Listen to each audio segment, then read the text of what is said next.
Hi everybody. So this is our first video over the orange equations, and now we'll be getting into one-dimensional kinematics. As you can see on your screen, we're going to start first with 1D kinematic equations. Now, first we want to write the three orange equations, and what we have to use are these variables off to the side here. Oh, I don't have an orange. Let me find orange. Is that orange? Ah, that's orange. Okay. So we have these variables. We have initial and final position, initial and final velocity, acceleration, and time to use for these equations. Now, we will write the three orange equations first to get started. Now, the red equations, I will write those up top so we can see like the progression as we go through the kinematics. So red is v bar or v average equals acceleration times time. Let's clean that up. Okay. And the other one is v bar equals change in position over change in time. Now, the orange equations kind of get more complicated from that. So let's start with the first one that has to do with change in position. Okay, so we have delta x equals, so we've got v naught t plus 1/2 at squared. And I said that we would be using the initial and final position. I already made a liar out of myself. So we're using change in position there, which I guess you could say this equals xf minus x naught, to put it in those terms. So that's our first orange equation that has to do with position, velocity, time, and acceleration. But there's no, so if you notice there are some things missing in that equation, we'll go over that in detail in a minute. Now, next we have let's see, the final equals v naught plus at. The final velocity is your initial velocity plus the acceleration and multiplied by the time after that initial velocity was measured. And I'm going to have to erase these so that I can fit that third equation in there. But those are the first two orange equations. So if you need to pause and write those down, pause and write those down real quick, and I will erase these to fit the third one in there.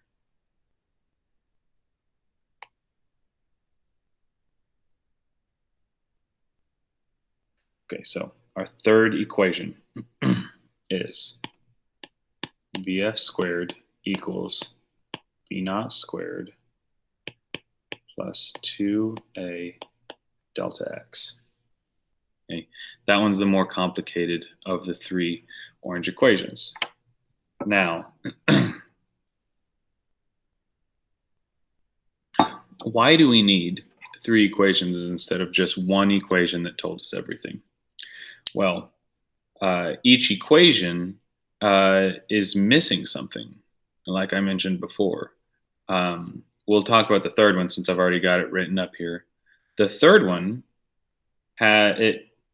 let's see, it has v final, has v naught, it includes the positions, and it has acceleration, but there's no time involved in that equation.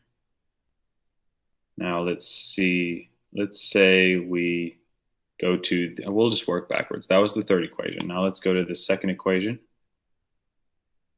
Get rid of all that. Second equation is v final equals v naught plus at. Okay, we've got v final, v naught, a, and t, but we're missing the position in that equation. And then if we go to the first equation, there we have delta x equals v naught t plus 1/2 at squared.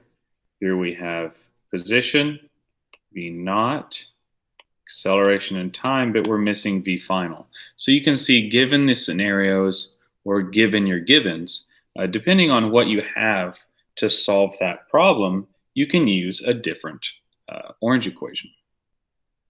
There is no one equation to rule them all when it comes to kinematics. Sometimes you've got one given that's missing, sometimes you've got another. If you have all of your givens, then you can use any of them that you choose. That's just up to your discretion. So the reason we need 3 equations is because each equation is built to solve for different things, and each equation is also missing something. Now, the third question is, what is the major limitation of these equations?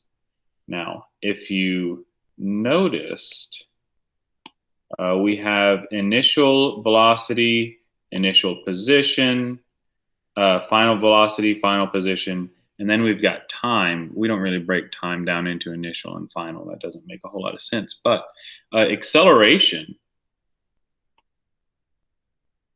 there is no initial or final acceleration in this. Orange kinematics assumes that acceleration is constant, which is not always the case. In real life, if we're studying a real scenario, it's not uncommon to have a constant acceleration, but you don't always have constant acceleration. So that is a major limitation of the orange kinematic equations, is that it assumes that you have a constant acceleration in your scenario. So let's continue on to find some examples. So first, why is non-constant acceleration a problem? So first, let's draw these graphs as we go through this. So all 3 orange equations are built from this one concept, that acceleration, constant acceleration, is v final minus v naught divided by t. Now, I just said constant acceleration. That's not what I meant. I meant average. This is average acceleration is v final minus v naught divided by the change in time between the initial and final scenario. So this A is an average acceleration for the time interval delta t. Now let's graph that. I'll use orange. So a constant acceleration on a v versus t graph. That means that it is just a line. And that line could be anywhere. It doesn't matter really given our scenario right now. So I'll just draw a line. Get rid of that. That's constant acceleration. It's negative, but it's constant. Constant acceleration on a v versus t graph will always be linear. Now, it might also be flat. So if we put this up here, let's bring that straight to 0. If we have, it did not cling to the ruler like I wanted it to. There. So it might be flat. That just means that its a slope is 0, meaning the acceleration is also 0. But for constant acceleration, you will always have a linear graph. Now, let's see what a non-constant acceleration would be. Usually, a non-constant acceleration is going to look like this in our scenarios that we will have in this class. We will usually, if it's non-constant acceleration, parabolas are about as complex as we get. But now you can see that this non-constant idea can become an issue if all we have is these orange equations, because the orange equations make an assumption that we're dealing with a straight line. As soon as that straight line starts turning, the orange equations blow up. They don't work after that. Now, we will be able to deal with non-constant acceleration later. But with just the orange equations, which is pure algebra, we cannot work with anything that's got non-constant acceleration. So for the rest of 1D kinematics, for chapter 2, we will try to stick to mostly constant acceleration, but if it changes, you will need to use the power rule or take a derivative. All right, so you guys got my mistake. There was a typo on the slide in the original video, which is good. You guys are now getting on and onto me for my typos, which is great. Then now it feels more like real AP Physics in class, where I screw up and you guys find the mistake. So the mess up, when you go back to the original video, you'll see that in this, there is a minus sign. It should be a plus sign. That was a typo when I was making this slide and fixing it from last year. So that was my bad. Here, I will now help you derive the third orange equation using average velocity and the assumption of constant acceleration. So let's go back to a pen. First, what we're going to do is we are going to rearrange these equations to get rid of things that we don't need. So right off the bat, we have average velocity, right? In the third orange, right down here that we're trying to prove, there is no average velocity. So what you do is you set those average velocities equal to each other, and that gets rid of V average. So we'll do that down right here. We have VF plus V naught over 2 gives you delta X over T, right? Now, that got rid of V average, which is good. That was step 1. Now, we need to work our way towards the third orange. Now, you can see that there is one more thing in the third orange that we don't want. We've got VF and V naught, which is fine. We even have a 2 and delta X, which is fine. But we need an A, but we are stuck with T. So how do we fix that? Well, over here, we have an A and a T, but it's solved for acceleration right now. If we solve this for T in terms of A, then we get an A. Then we also get an extra V final and V naught. So let's go ahead and do that. This solve for T is, that would be V final minus V naught divided by A. And let's solve the thing on the left for T as well to simplify everything. Over here, this would be T equals 2 delta X divided by V final plus V naught. Now we have all the terms we need. We have 2 delta X, A, VF, and V naught twice. And if we set these times equal to each other, then we will eliminate the time variable. So if you need to write that down, pause it real quick. I'm going to erase this. All right, so what we have is we have V final minus V naught divided by A equals 2 delta X over V final plus V naught. Okay. Now, first, let's cross multiply to get rid of the fractions. So we have V final minus V naught times V final plus V naught equals 2A delta X. Now, this is where the issue came up with this up here on that first V average. That was a minus. That caused an issue because I used the wrong algebra trick here. But here, the algebra trick is that if you have A plus B times A minus B, that gives you A squared plus B squared, and the little 2AB in that equation, that all just goes away. So if we multiply this out, we get VF squared. I already goofed.